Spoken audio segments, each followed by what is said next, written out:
សរុបព្រឹត្តិការណ៍ច្បាំងគ្នាតាមបណ្ដោយព្រំដែននៅថ្ងៃទី9ខែធ្នូនេះកងទ័ពជើងទឹកថៃបានប្រកាសនៅថ្ងៃនេះថាមានការប្រយុទ្ធគ្នារវាងទាហានកម្ពុជាជាមួយនឹងទាហានម៉ារីនថៃនៅព្រំប្រទល់តំបន់អូភ្លុកដុនរី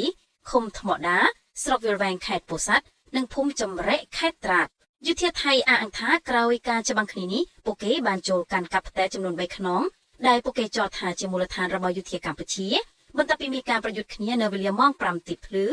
ដោយកងម៉ារីនថៃបានបាញ់គ្រាប់ភ្លើងបំភ្លឺនៅលើអាកាសធ្វើជាសញ្ញាដើម្បីឲ្យកងកំភ្លើងធំបាញ់ចាំទីតាំងឈរជើងរបស់ទាហានខ្មែរ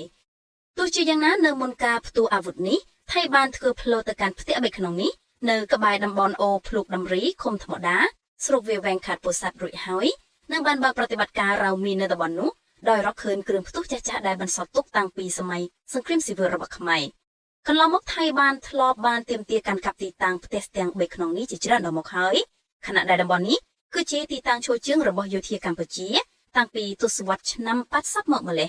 កត្តានេះបញ្ជាក់ឲ្យឃើញថានៅពេលយោធាថៃវាយកាន់កាប់តំបន់ណាមួយគេតែងតែអះអាងថាទីតាំងនោះគឺជាមូលដ្ឋានរបស់យោធាកម្ពុជា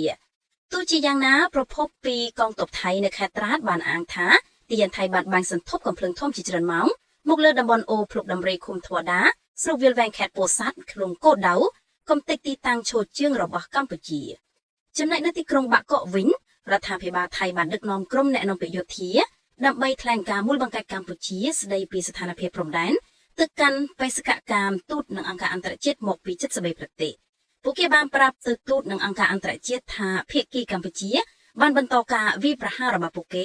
ដោយការប្រើប្រាស់អាវុធធុនធ្ងន់វាយប្រហារតំបន់ជនស៊ីវិល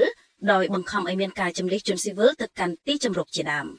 ត្រង់ចំណុចនេះថៃទំនងបានចែកគំនិតធ្វើការគឺរដ្ឋាភិបាលស៊ីវិលធ្វើការលើផ្នែកការទូតខណៈយោធាកំពុងជាប់ដៃច្បាំងជាមួយខ្មែរ